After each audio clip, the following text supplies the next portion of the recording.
Jembatan melengkung pertama di RI bakal jadi ikon baru kebanggaan Kalimantan. Pembangunan jembatan Sei Alalak di Jalan Brigjen Haji Hasan Basri, Banjarmasin, Kalimantan Selatan telah selesai.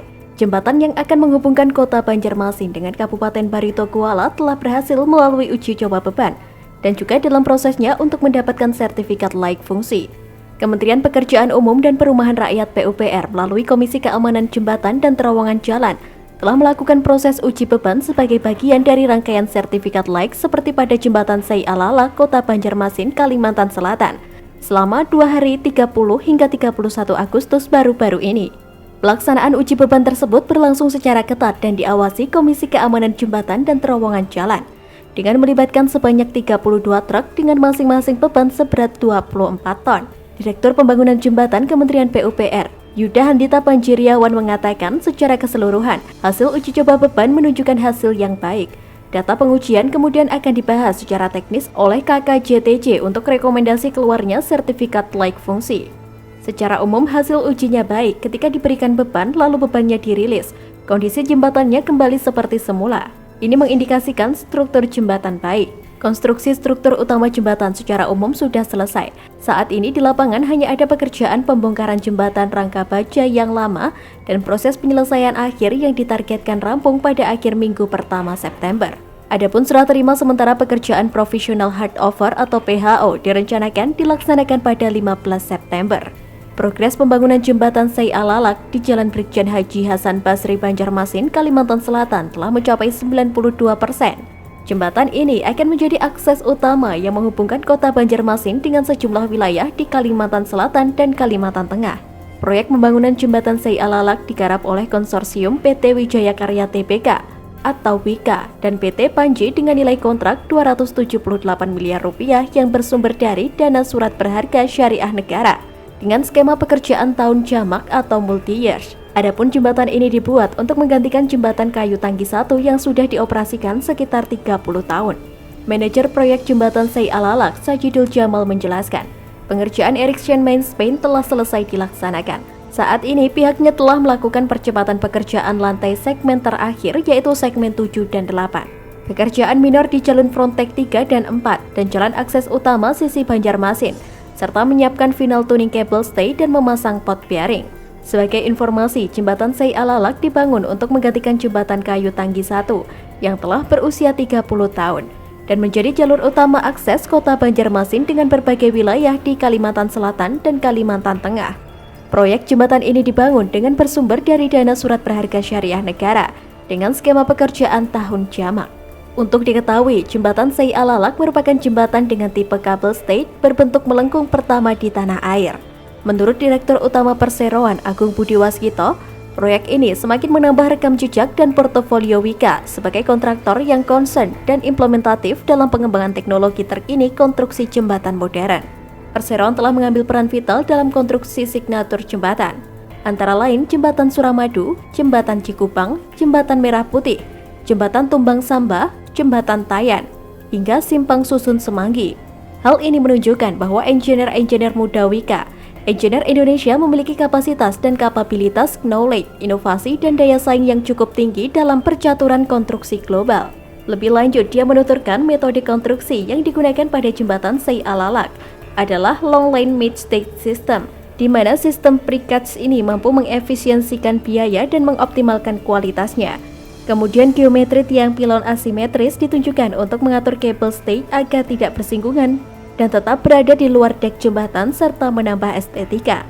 Beton yang digunakan tambah agung juga adalah beton kualitas tinggi FC 45 MPa yang menggunakan material lokal guna mengoptimalkan potensi resource yang ada, sehingga efektivitas dan keberhasilannya bisa menjadi lesson learned sekaligus referensi bagi proyek-proyek lama. Bika menyampaikan terima kasih atas kepercayaan besar yang diberikan oleh Kementerian PUPR. Insya Allah proyek ini dapat dideliver tepat waktu dengan kualitas yang memuaskan dan bisa menjadi titik ungkit kebangkitan ekonomi Banjarmasin dan Kalimantan Selatan. Ingin tahu lebih menarik? Yuk simak video selanjutnya. Jokowi bangun bendungan dengan 1,76 triliun rupiah, Anies buang triliunan untuk Formula E. Ditulis oleh Panjat dari Siwa.com.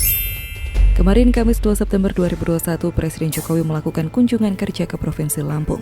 Di sana, kepala negara tersebut meninjau pelaksanaan vaksinasi untuk masyarakat dan anak-anak sekolah.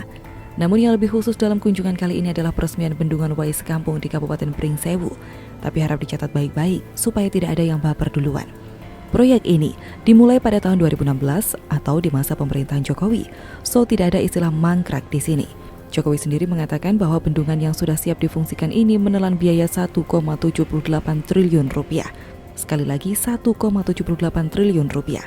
Bahkan Presiden 2 kali mengucapkan soal angka itu, sebab memang bukan jumlah yang sedikit. Bendungan ini memiliki kapasitas tampung 68 juta meter kubik dengan luas genangan 800 hektar. Uang sejumlah 1,78 triliun rupiah itu jelas sangat besar, namun penggunaannya juga sepadan. Sebab memberikan dampak manfaat yang sangat besar bagi jutaan masyarakat Lampung, khususnya yang ada di daerah-daerah sekitar bendungan Wai Sekampung.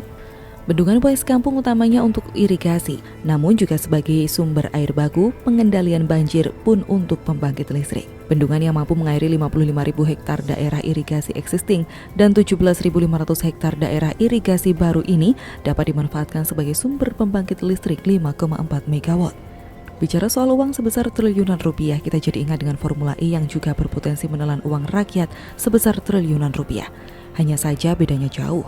Bendungan Wai Sekampung memiliki banyak fungsi untuk masyarakat luas dan untuk waktu yang sangat panjang dan bergenerasi. Sedangkan Formula E yang juga menghabiskan uang rakyat sebesar ratusan miliar rupiah dan bahkan berpotensi menyentuh angka triliun, hanya menguap dalam waktu beberapa hari saja. Yang lebih sial, uang sebesar itu malah dibawa orang-orang asing ke luar negeri. Andai kata nanti balapan Formula E jadi dilangsungkan, apa kira-kira yang akan diperoleh masyarakat warga DKI Jakarta? Tontonan menarik sesaat? Mungkin saja. Tetapi tidak akan ada warga Jakarta yang lantas bisa memainkannya, bukan? Sebab mana mungkin masyarakat kita bisa membeli satu unit mobil balap model paling mutakhir itu untuk dijadikan mainan? Beda sekali dengan sepak bola atau bulu tangkis. Anak-anak yang termotivasi menyaksikan klub hebat bertanding di Jakarta misalnya, besoknya langsung bisa memainkan si kulit bundar itu ramai-ramai di lapangan kosong. Jika serius dan memang berbakat, bukan tidak mungkin ada anak yang akhirnya direkrut jadi cikal bakal pemain timnas PSSI. Atau bulu tangkis yang baru saja menorehkan prestasi yang membanggakan di Olimpiade Tokyo beberapa waktu lalu. Usai perhelatan internasional itu, demam bulu tangkis langsung kambuh pada sebagian besar warga masyarakat. Mudah ditemui warga yang bermain bulu tangkis di kediaman masing-masing. Dari ribuan anak-anak atau remaja yang kini giat bermain atau berlatih bulu tangkis, bukan tidak mungkin ada yang bisa dijadikan bibit unggul. Dilatih secara lebih terarah dan profesional hingga suatu ketika nanti layak diterjunkan di ajang-ajang besar. Tetapi olahraga balapan semacam Formula E, apa yang akan didapat oleh masyarakat Indonesia, khususnya warga DKI Jakarta nanti? Paling juga anak cucu si Chaplin yang kaya raya itu bisa langsung membeli beberapa unit mobil balap itu, langsung dimainkan untuk iseng. Sementara warga yang tidak mampu membeli mobil balap, namun punya mobil di rumah, mungkin saja akan menjadikan mobil miliknya untuk balapan di arena trek-trekan liar. Ini membahayakan sekali. Maka tuntutan banyak pihak agar acara ini ditiadakan, terlebih lagi waktu yang sangat tidak kondusif seperti musim pandemi ini. Namun yang paling urgent adalah soal uang yang digunakan untuk kegiatan yang tidak berguna bagi banyak orang tersebut. Lebih mengenaskan lagi ketika Gubernur Anies malah meminjam duit ke pusat sebesar belasan triliun rupiah yang katanya untuk menopang perekonomian daerah yang terbelit pandemi. Tapi menjadi bingung kemana uang itu digunakan.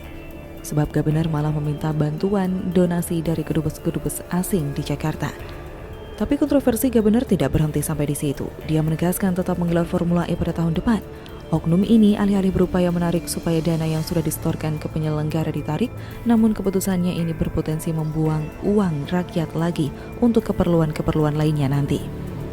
Miris, sementara Presiden Jokowi memanfaatkan uang rakyat untuk sesuatu yang bermanfaat bagi jutaan orang. Dan dari generasi ke generasi tentunya, Gubernur malah membuang-buang uang rakyat hingga triliunan rupiah.